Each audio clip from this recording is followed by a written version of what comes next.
So I'm Shaun. I'm the Director of Technology and Modern Learning here. I've been in education for 23 years now and finishing my 10th year at SCS. I started out at the Chisholm Trail campus as a 5th and 6th grade math teacher. Had the privilege of having Travis's kiddo. And I got wooed over here a few years ago to work with EdTech, and then moved into my current role as the Director of Technology and Modern Learning. I get to work closely with Derek, who's our Dean of Innovation and Learning. I'll let him introduce himself. Yeah, hi, I'm Derek. I've been at SCS really only for about 8 months, but I've been in education for about 12 years. This is my third independent school. I can honestly say it's the best. I would say my role can best be described as the intersection of technology and education. So mostly teacher-facing, but I'm also very privileged to be able to do these more family-facing events. We're going to have an intimate and a smaller crowd, so we're going to ask you to have some engagement with us with your phone. We don't let your kids do that. We ask them to put those away in the caddy. You guys get to get them out. So we've got a QR code here, and you can scan that and join our Mentimeter. We've got a few questions for you to answer. If it asks you for your name, feel free to give a nickname. You can be as anonymous as you wish, because we are going to be showing aggregate responses on the screen after we give folks a moment to scan.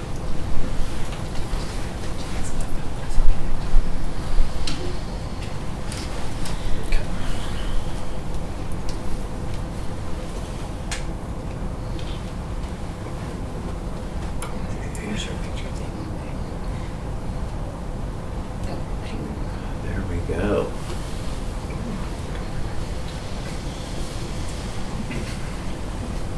Live updates.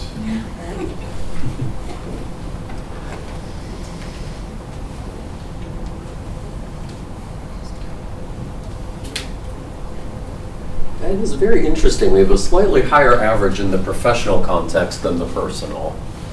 I would say the same is true for me.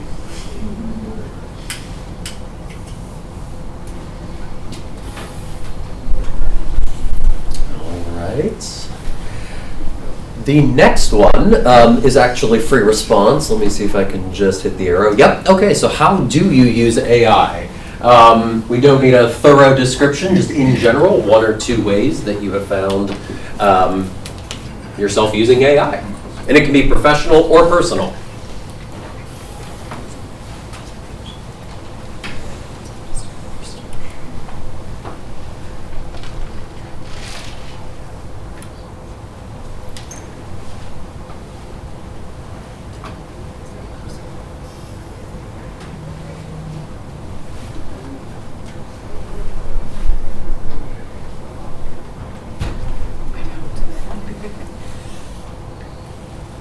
That is also fair. We're looking for honesty.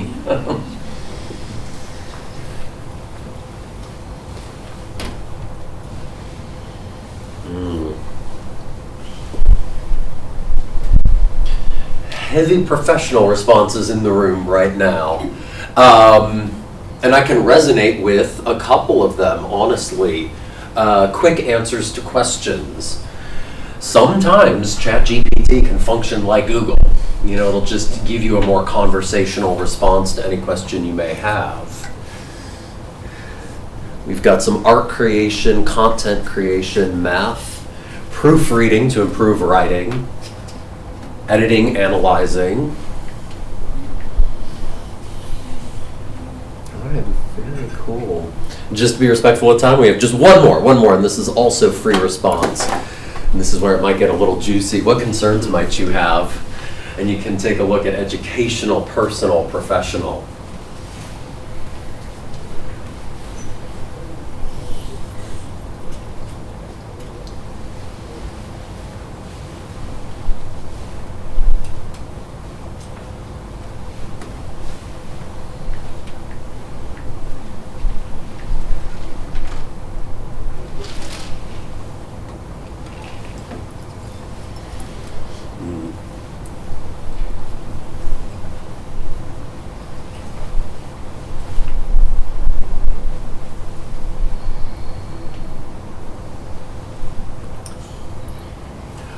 very explicitly address the second one, kids not actually learning material today.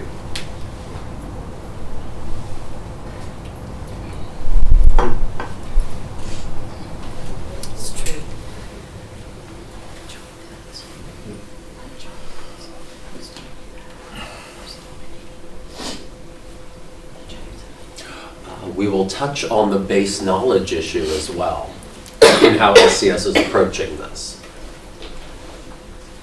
All right, let's take maybe 10 more seconds. I'm sorry if I'm cutting some people off.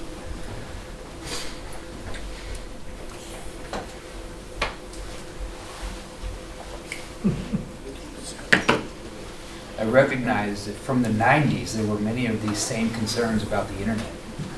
Mm. Yeah, absolutely. Because it's all in how you approach it and what controls that you put on it, especially for children. All right, we're going to wrap this up. Thank you for this. This basically gives us a good sort of pulse on the room and will help inform the very specific points that we're going to talk about today. So let me hop back over to the slides. And we will be off and running. Oops, at our full screen. There we go. Okay. So thank you for that. All right, just so that we have a very common definition in this room of what is AI. We really love Will Douglas Heaven's definition from just last year in MIT Technology Review. I'll read it to you super quick, and then I do have a couple notes on it. So he says AI is a catch-all term for a set of technologies that make computers do things that are thought to require intelligence when done by people. And then he lists a few examples there.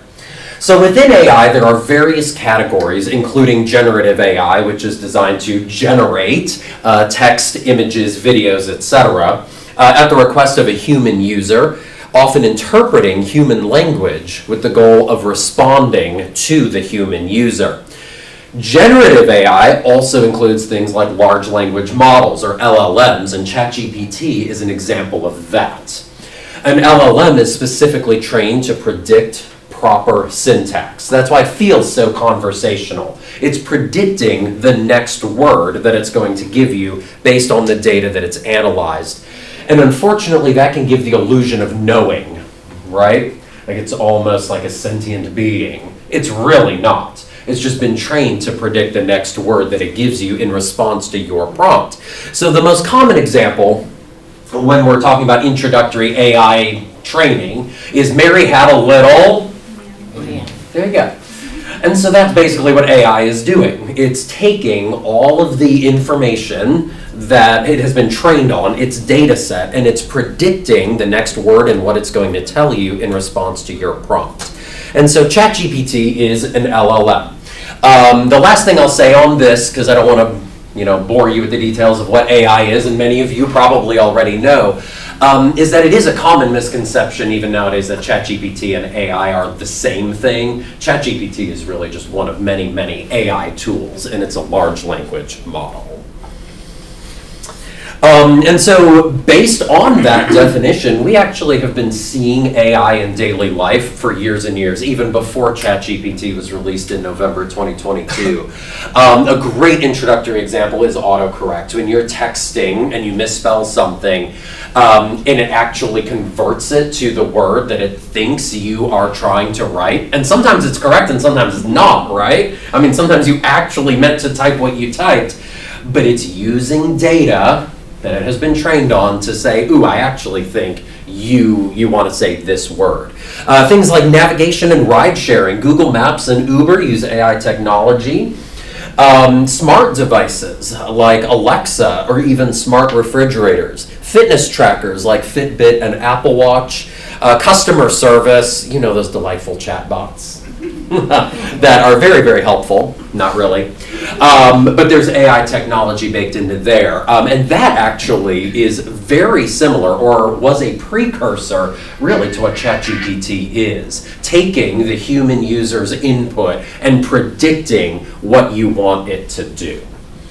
And then I think Shaun's going to tackle Yep. some social media. And streaming services, Netflix. When you go on Netflix and you binge a show, you see based on what you like, you may like this next. Pretty harmless, often helpful. But when you get into social media, it can become a little more concerning. Does anyone in here who know me know something that I collect? Let's see. Guitars. Guitars, okay, that is one thing. Sorry, this actually could really go bad for me. Shoes. It is shoes, yeah. I actually collect a lot of things. Shoes is the big one. And social media, it knows it. I knows it. Because of the immense processing power and the ability to synthesize mass amounts of data quickly, AI can analyze your behavior online. It can see how long you linger on a post, whether your scroll slows down or speeds up. And it takes that behavior, cross-references with places you've visited, what your friends like, and your behavior in the past online, and then tailor markets items to you. Because of that, I get shoe ads all the time on every social media platform that I go to. And it works a lot of the time on me. And that's someone who knows what's happening to me. I know that Facebook is doing this to me. They're throwing a pair of shoes that are 60% off, and they know I can't help myself. Has anyone else fallen victim to this? You scroll and something, you stop and it looks cool, and now it's all you see in your feed. Beyond marketing, though, social media is in the business of keeping you around, keeping you scrolling, keeping you engaged. Do you know how many social media users there are in the world? Not just America, but globally. You can throw out a guess. 3 billion. 3 billion. 5 billion. There's 3 billion on Facebook alone. So Facebook alone has 3 billion users. In 2021, they admitted that 1.8 billion of their users were AI bots. They were fake users. And they said they scrubbed them. But imagine that, 1.8 billion people on Facebook weren't real. They've recently changed their terms of service, and they're saying that they're now using our data through Meta, that's Instagram and Facebook, to train their bots, to train how to behave. They're looking at our pictures, our likes, how we comment and interact with people, training their bots, because their hope is to create the ultimate AI influencer or the ultimate AI user to keep you on that website. And they do that either through irritainment or creating an echo chamber that maybe keeps you around, like this person believes what I like, I'm going to keep talking to them. Chances are that person may not even be a real person, a real human. I've got a picture if you don't mind clicking that. And apologies if you've fallen for one of these. I'm not going to judge you too harshly. Here we've got an image, and the caption says, "Squint your eyes. Do you see it? Let me know." What do you see in the image? Jesus. Jesus. Yeah. Is there anything else you see?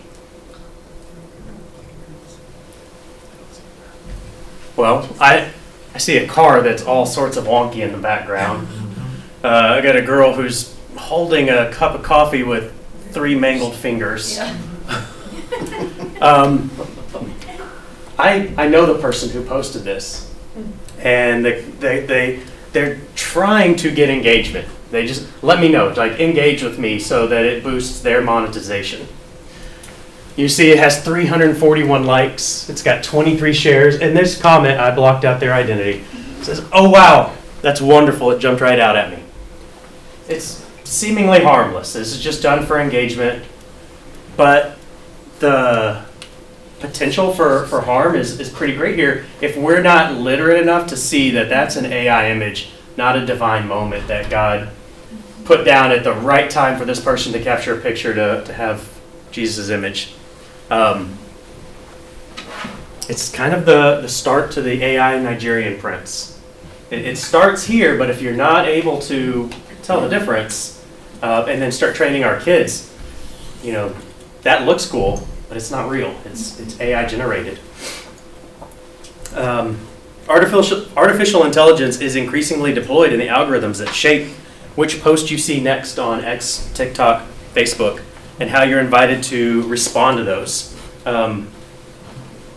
That's dangerous for our well-being, our spiritual well-being as well, because as algorithms get to know what makes you mad or what keeps you around, they're going to keep popping that into your feed, and it's going to distract you and keep you there longer, which prevents us from forming those real-life relationships or spending time in the Word, spending time with in prayer. Next slide, please. Thank you. So, saying all that, just about the social media part, SCS is aware of the potential concerns that AI has. I'll start with just the intellectual property violations and privacy concerns. We know that if you enter information into ChatGPT, it's not guaranteed to be safe. ChatGPT is a privately owned company, keeps track of everything you enter into it, and holds on to it. We don't know if that could be breachable, if that's sellable. And so inputting little things, I like broccoli and beef, and here the ingredients I have in my pantry make a Chinese dish. That's not really marketable or sellable information that you're worried about. But social security numbers, driver's license numbers, data that a finance office would have is important information.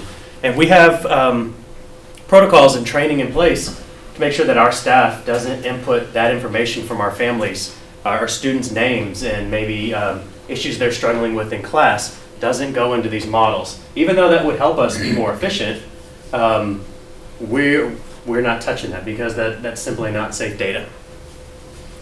Another concern that we see in the education world is cognitive offloading. This is a big one.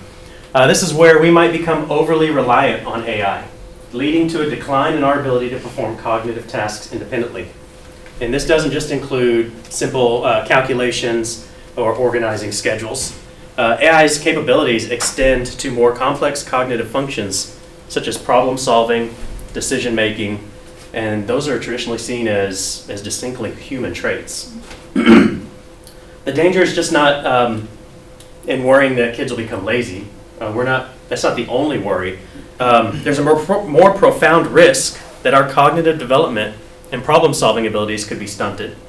Over time, this could lead to a society where critical thinking and creativity are in short supply.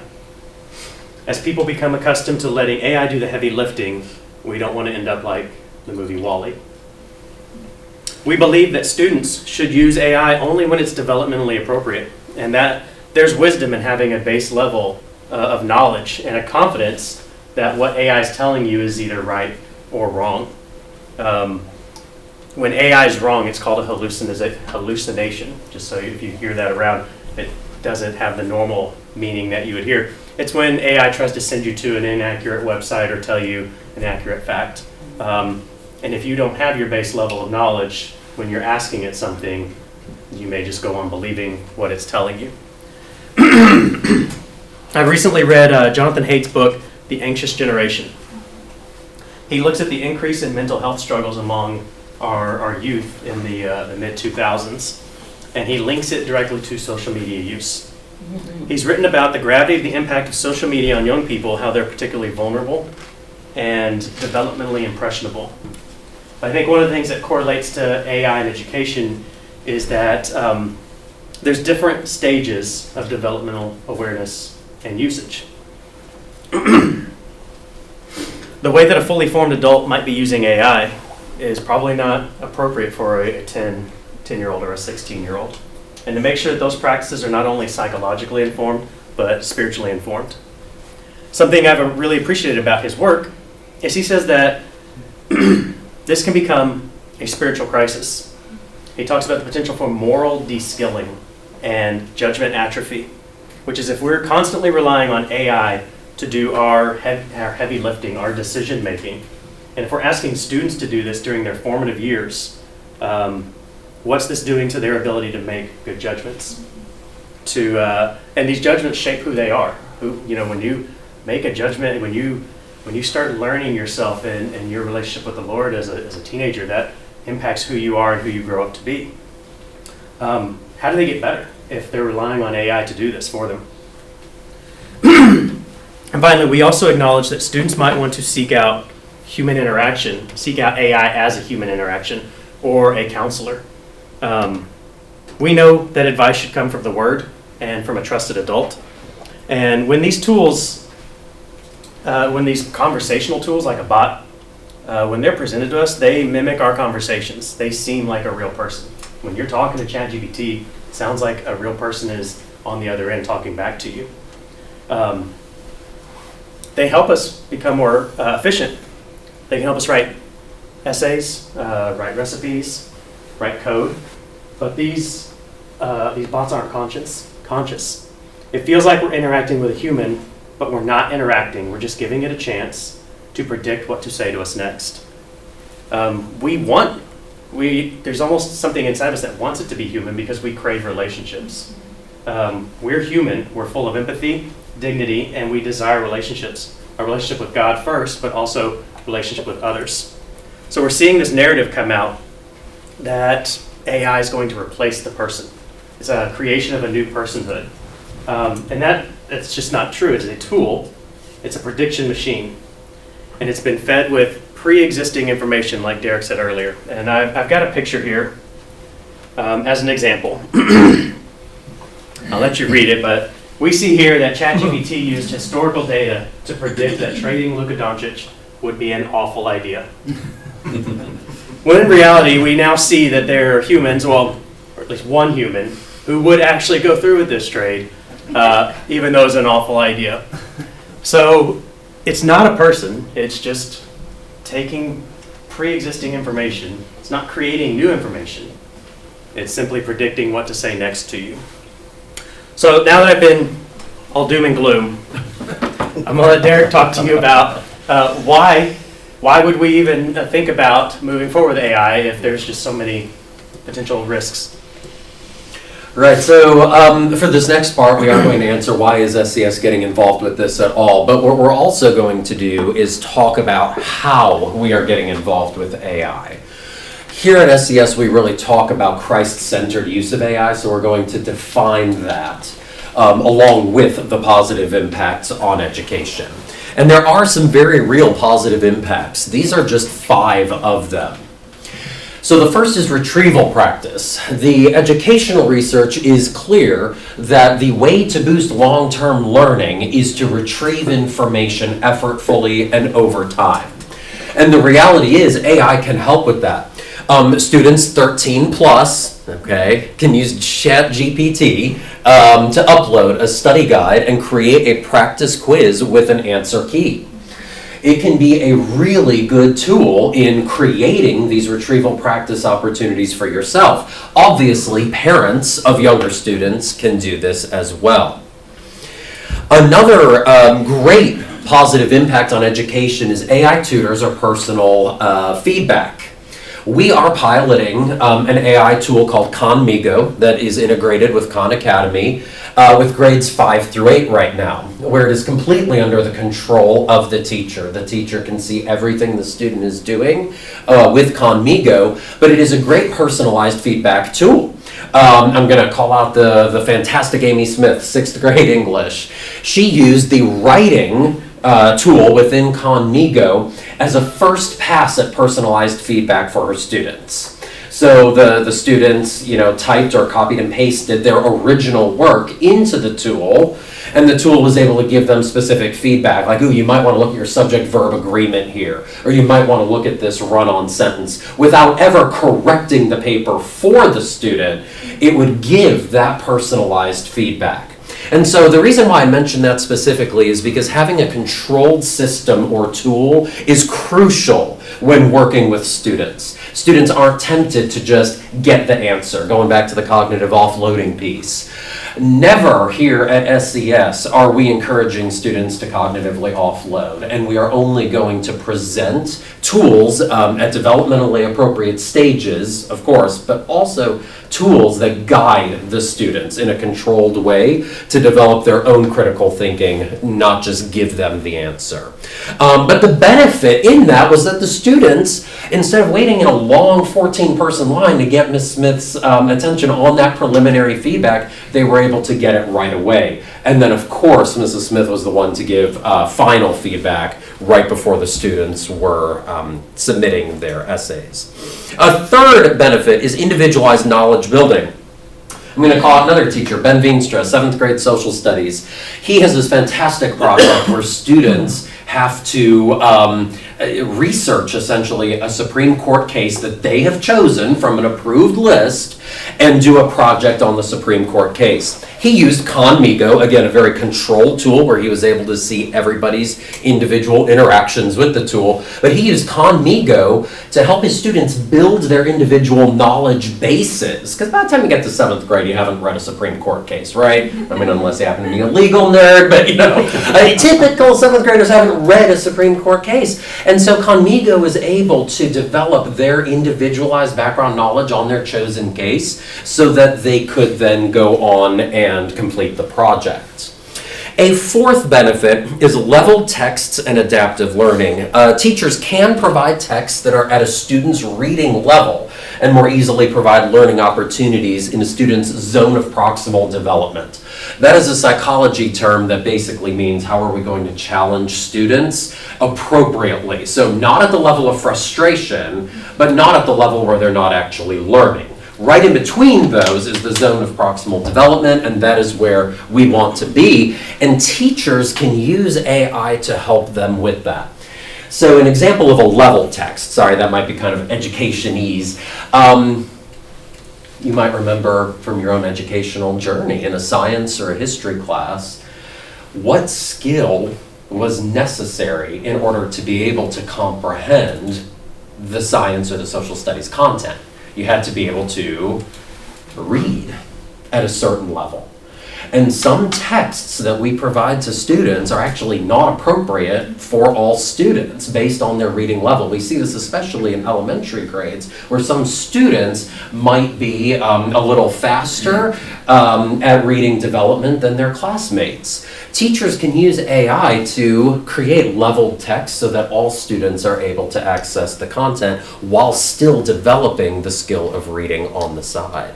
And then this is for you parents, the last one. I kind of threw this in here, knowledge refresher. So I'm thinking of, let's say you're helping your student with 9th grade Algebra 1 homework and you forget Algebra 1 yourself, but you'd still like to be able to interact with your student. Parents and family members can use AI tools like ChatGPT as a knowledge refresher, like, hey, please explain linear functions to me like I'm in 5th grade or 6th grade or 7th grade, So you can build that that knowledge for yourself as a personal refresher. And so those are just 5 of the positive impacts on education that we've seen, and that's why we're getting into it. So now let's talk about Christ-centered AI use. This is how we're getting into it.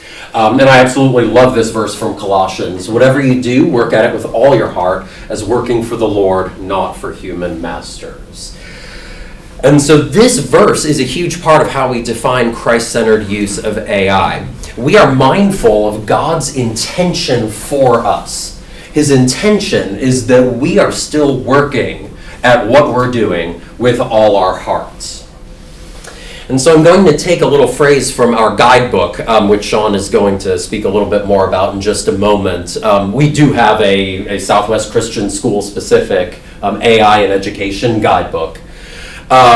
We are using AI as a tool for learning, not as a replacement for individual thought or original work. We are still requiring our students to work at their academic studies or athletic endeavors or artistic pursuits with all their hearts and not relying on AI as a replacement for any of that.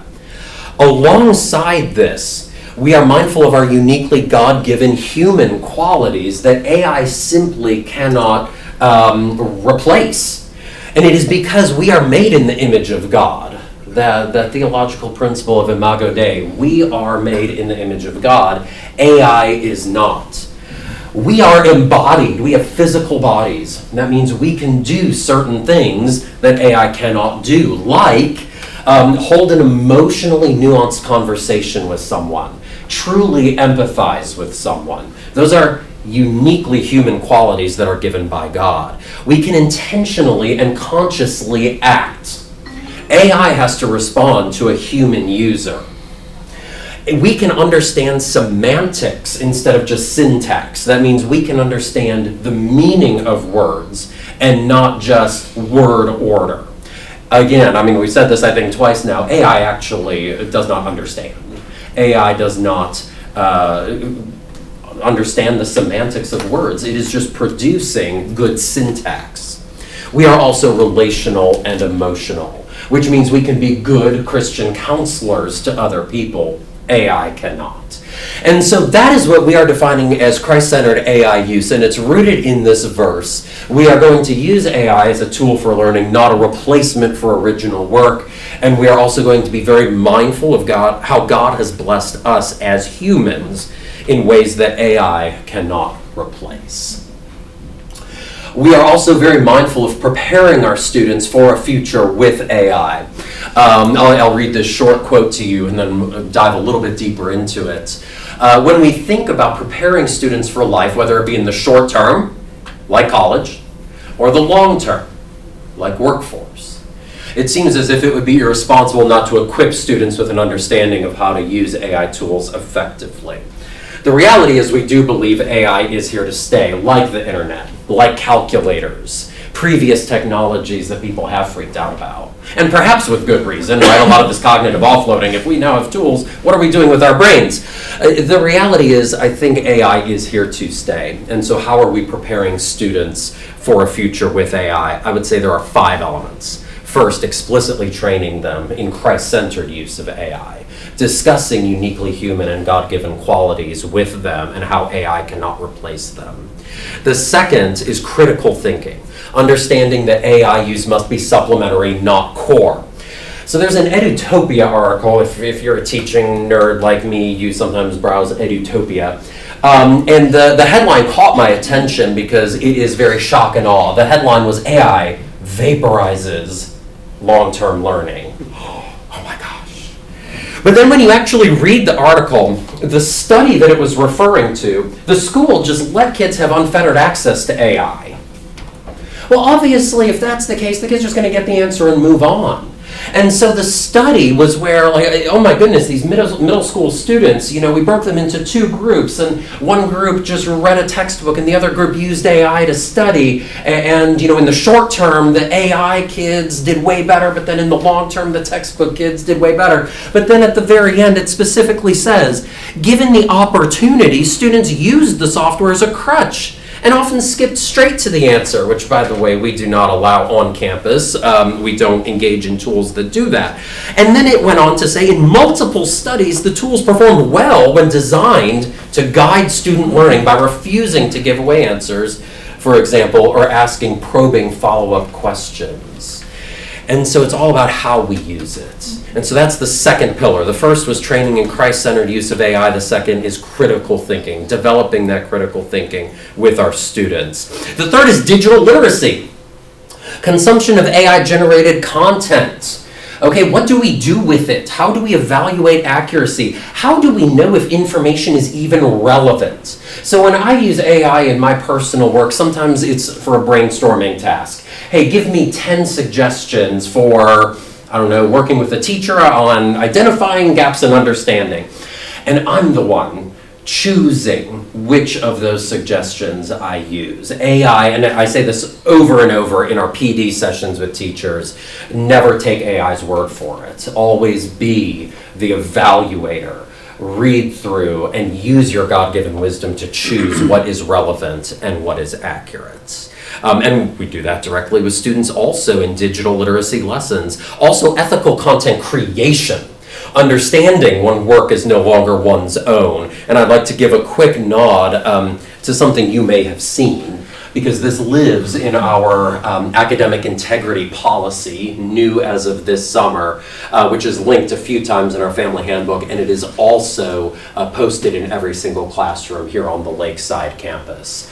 And so this is a great communication tool between teacher and student about what level of AI might be acceptable on any given assignment. So I just bring that up to emphasize this point of, digital literacy. Not only how are you evaluating what you consume, but also how are you ethical in what you create. The fourth pillar is staying informed about how AI is used in the professional world, and that is part of the work of the SCS AI team, which Shaun will speak about in a moment. And the fifth pillar is showing students how to have balance. What I mean by that is not everything has to be AI. Okay, I mean, I do love AI when it's appropriate. Not everything has to be AI. I'm going to give a shout out to Evan Marks. I sat in on one of his AP art classes a couple weeks ago, and he was introducing a competition project to his kids, and the competition rules were no AI at all, and he was vocalizing his support of those competition rules. And I'm like, good for you. You know when AI is appropriate and when it's not. Not everything has to be AI. So it's this concept of teaching students to have balance as well. And with that, Shaun will discuss some of the specific work that the AI team has done since we formed in June. Yeah, so I want to first toot the school's own horn with our AI team. Is something that, as we've toured other schools, noticed that our competitors, our sister schools, they don't have a task force like we've built. Just to make sure it's not just Derek and myself in a room making the decisions for the school based on AI. We have a handful of teachers from each campus. We've got trailblazers. We have cautious skeptics. We've got as many content areas as we could find, or as we could persuade to be on the team, and multiple grade levels. We meet regularly to read articles, discuss current trends, concerns, what we see happening in the classroom. Derek and I aren't often in the classroom, so we rely on a teacher to say this is actually how this is playing out in a classroom situation. The task force also responsible for leading PD sessions and implementing specific AI uses that we want to try out. They're kind of the guinea pigs in that classroom. So I'm really proud of the school for taking that serious and having these employees work with us. Our AI usage isn't something that we just talk about in meetings either. We don't just verbalize this. We felt it important to put this on paper, just like your family handbook when you sign on at SCS. This is something that we feel is important enough that needs to be in writing. And so we've created the Artificial Intelligence in Education Guidebook. It's linked in the family handbook. It's also on our website if you're looking for a place to go easily read it and you don't want to dig up the handbook. I'm not going to go through it too extensively because it's a 15-page document, but I will tell you it covers the 4 Ps. And it's our position on AI, the people that it affects, the protections we have in place, and how we put it into practice. So I strongly encourage you to go find it. We also realize that with AI, we need to amend our academic integrity policy to reflect the AI usage. And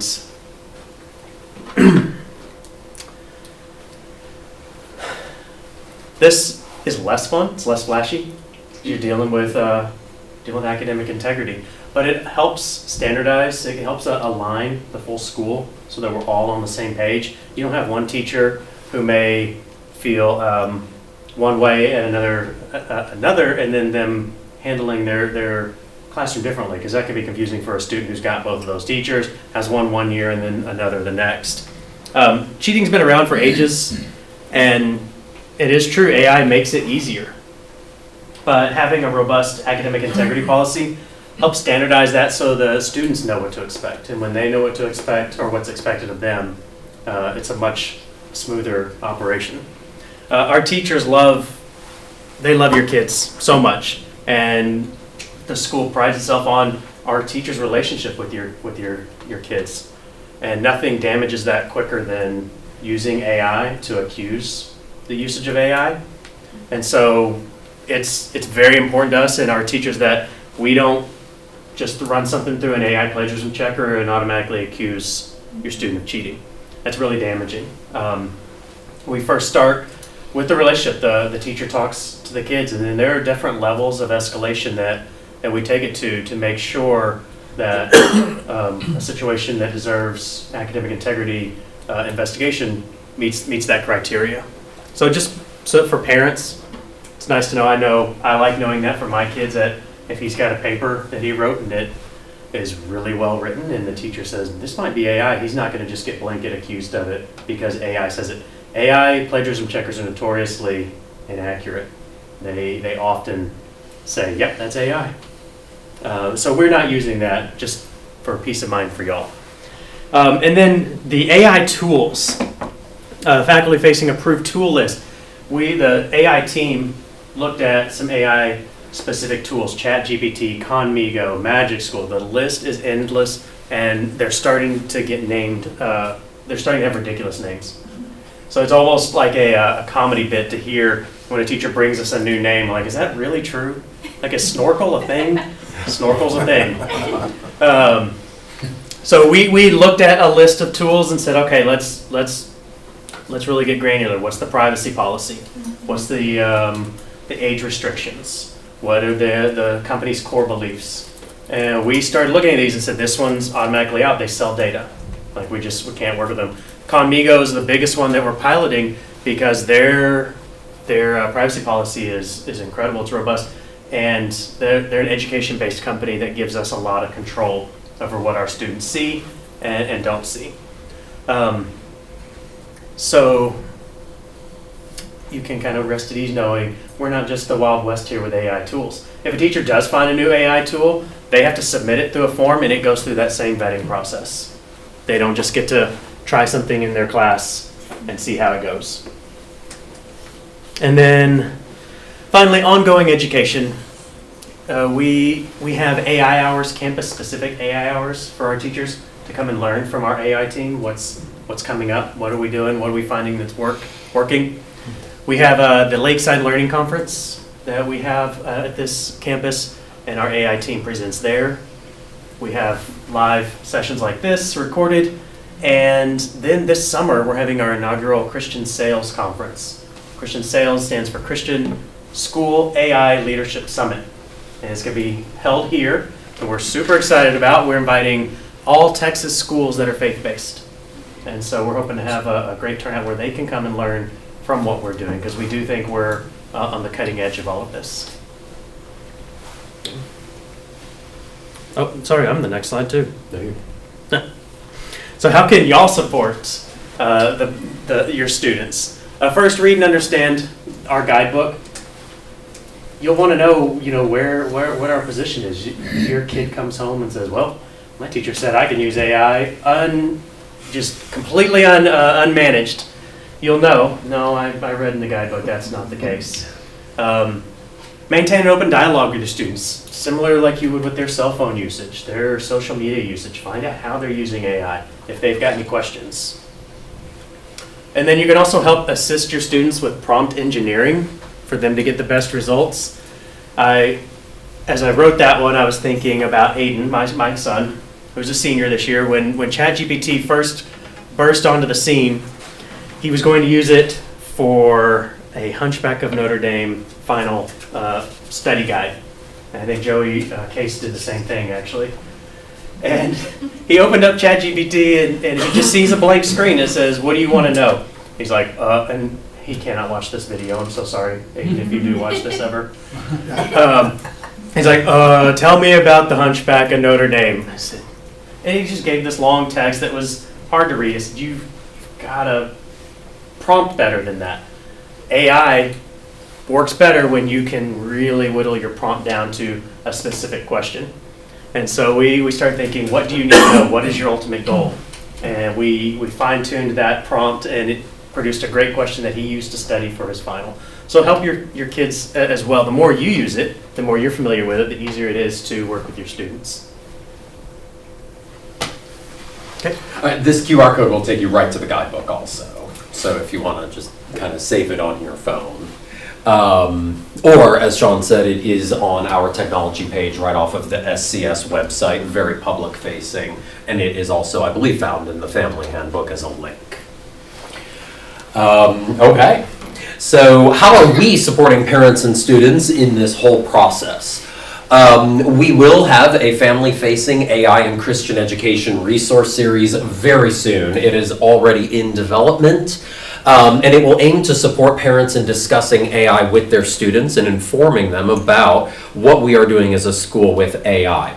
So just some topics. We are going to have a What is AI video. We're going to have a piece on AI use from a Christian worldview, in-school use of AI, about the approved AI tool list and approval process, so giving you a little more information on that, and then potential at-home uses of AI. So I mentioned one as a knowledge refresher for adults who are assisting students with studying for an exam or with a homework assignment. That's really just one of the potential at-home uses, though.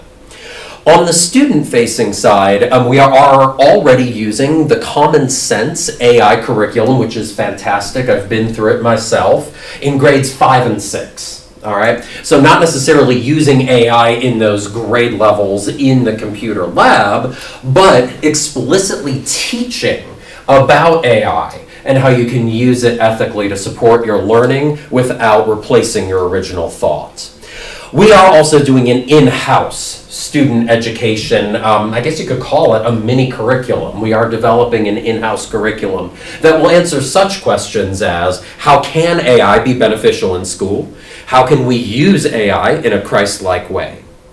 How can AI support my long-term learning? When does taking AI suggestions about my writing cross the line?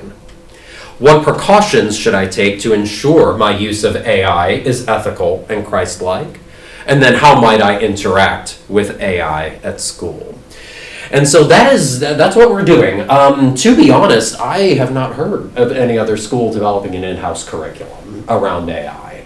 So this is a really exciting opportunity for us to take a faith-based approach directly with our students, on top of what we're already doing with the Common Sense AI curriculum. We are almost finished. We do have a few closing thoughts after Q&A, but we're just wondering what has come up for you during this session so far.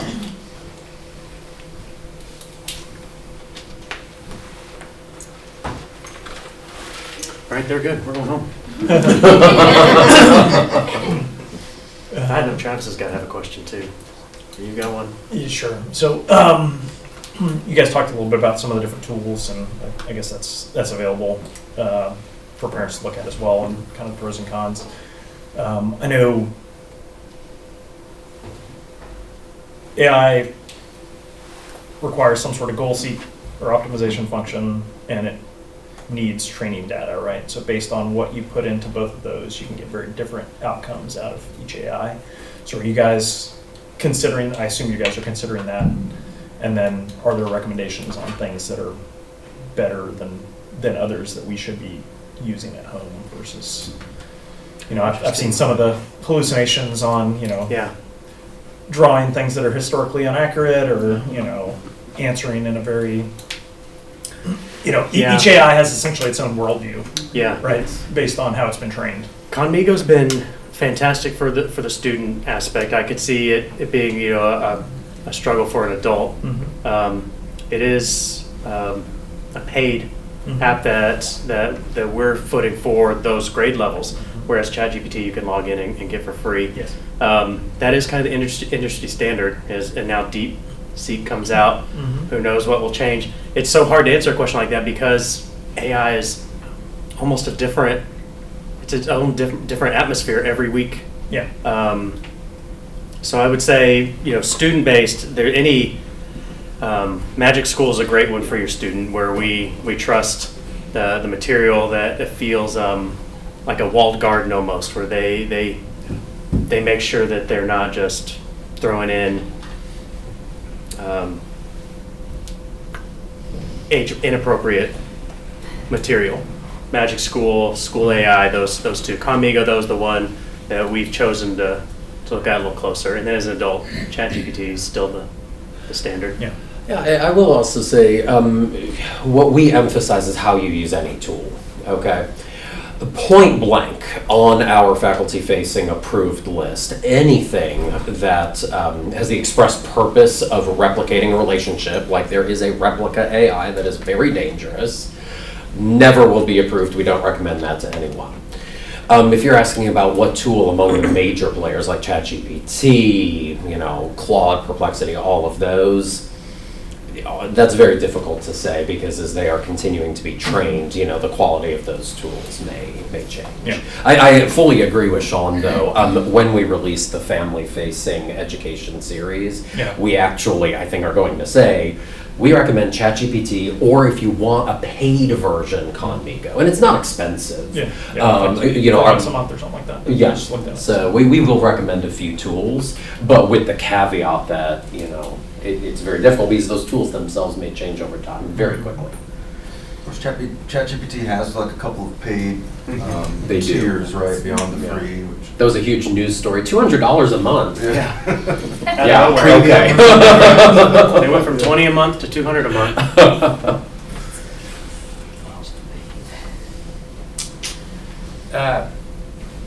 First off, really good job staying ahead of the curve. You guys probably more than anybody know that curve is accelerating incredibly fast.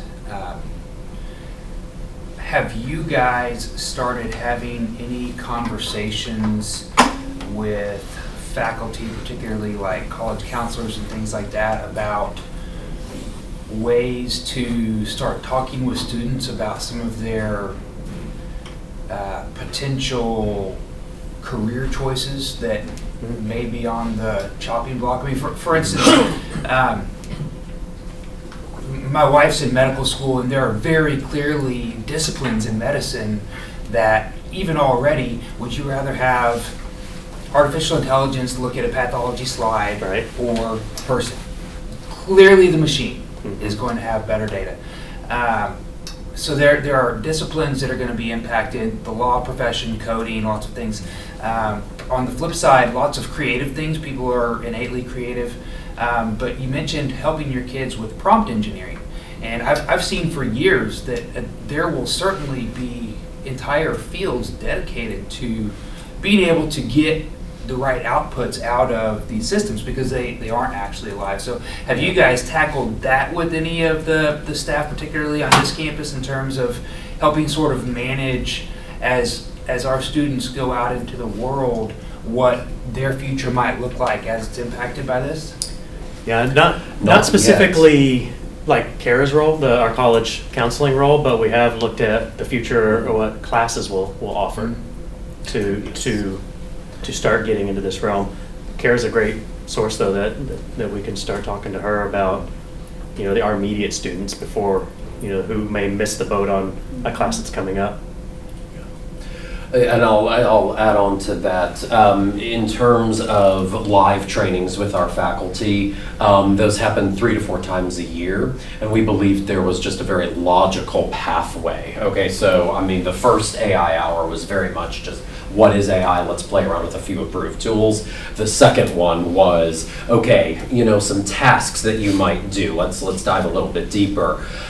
I think what you're talking about is a great direction for the future. I can see that being a part of our August training as we go into next year, specifically the interactions that you have with students. And one of our faculty-facing AI and Christian education resources is specifically how to talk to students and families about AI. And we go into that a little bit more from the ethical standpoint, but I could see us in the future developing a resource specifically on talking to students about careers. Yes. I was going to mention on that front, for the history of SCS, we're not so prescriptive as far as like what kids are going to do in the future. We are very much conversational and relationship based with families of hearing what it is that are the hopes, you've been through the process a couple of times, in that, we want kids to know what's out there, and they often don't know what they want to do, and so I think we're slow to be prescriptive in that.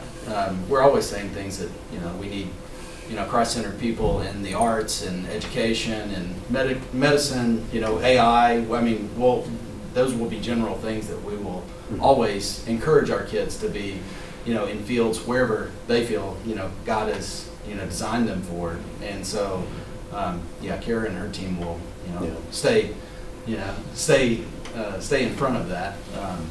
But we also, are very friendly with kids that, would like to go into, police work and firefighters. We recently had a firefighter graduate, and so, some of the more hands-on things that have to be done by humans, we'll continue to be friendly, as kids walk through those kind of career choices and things.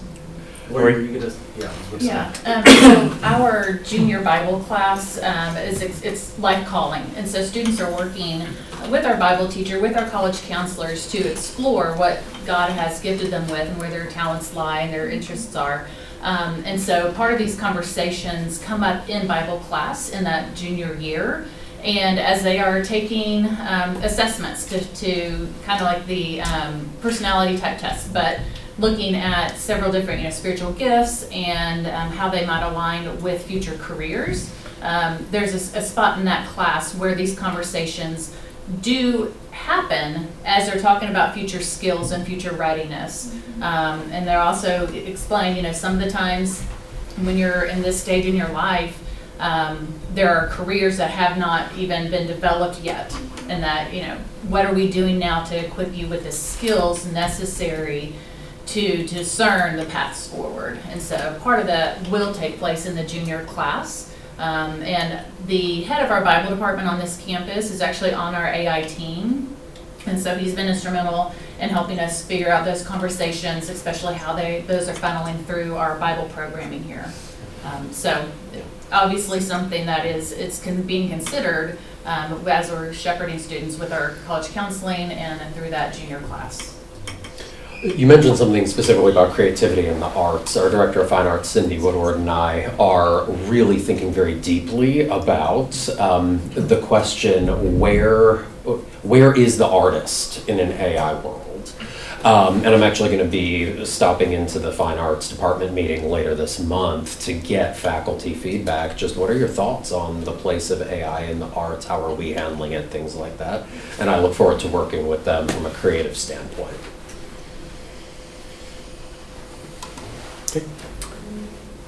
How do you guys, I mean, I think we're early in this, but do you guys see the role of the teacher changing as, my kids are still young, 3rd and 4th grade?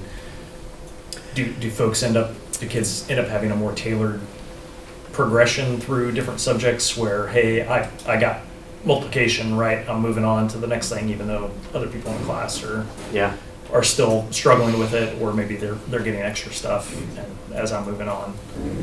And then teachers become more of a walking alongside the AI to help them through that tailored process, or do you still see it staying the same where, you're set blocks at different grade levels? Maybe maybe a little bit of both. When I taught 5th and 6th grade math, I had a flipped classroom. Mm-hmm. So I would record my videos, the kids would watch, and then when they got to me, we got to all work together. And even then it was still kind of difficult because I had kids on different levels. I would have loved to have the ability to have a conmigo by my side to say, you have got this, you're killing it, let's take it up a notch while I go work with a few of these. School-wide, I don't necessarily know that it changes our approach to education. It just may be more granular in the classrooms. The teachers are given more time to go deeper with those students as the AI tackles some of the more rote part of learning. Yeah. I mean, I will say, what you're talking about is the concept of mastery learning, which is good pedagogy even before AI. It's just we are hopefully going to see a bit more of that by some of these rote administrative tasks and being offloaded, the organizational piece being offloaded to an AI tool. I remember, I taught 3rd grade for a year, and I tried, without AI, a mastery model in spelling specifically. And it was just a huge spreadsheet that I had to update daily, huge beginning of the year diagnostic. And then here's where each child currently is. Let's start them there and move, and it was woof. Yeah. I mean, when you're a self-contained classroom spending that much time just on spelling, man, I wish I had had an AI tool. But yeah, mastery learning, I think, is going to become a bit more common within each course. I agree with Shaun that the broader institution of education, we're not going to see at least as immediate of a change there necessarily, because there are also huge social benefits in being with a group of your peers and your friends, your age-appropriate people. But yeah, within each class, there's some exciting lesson design opportunities.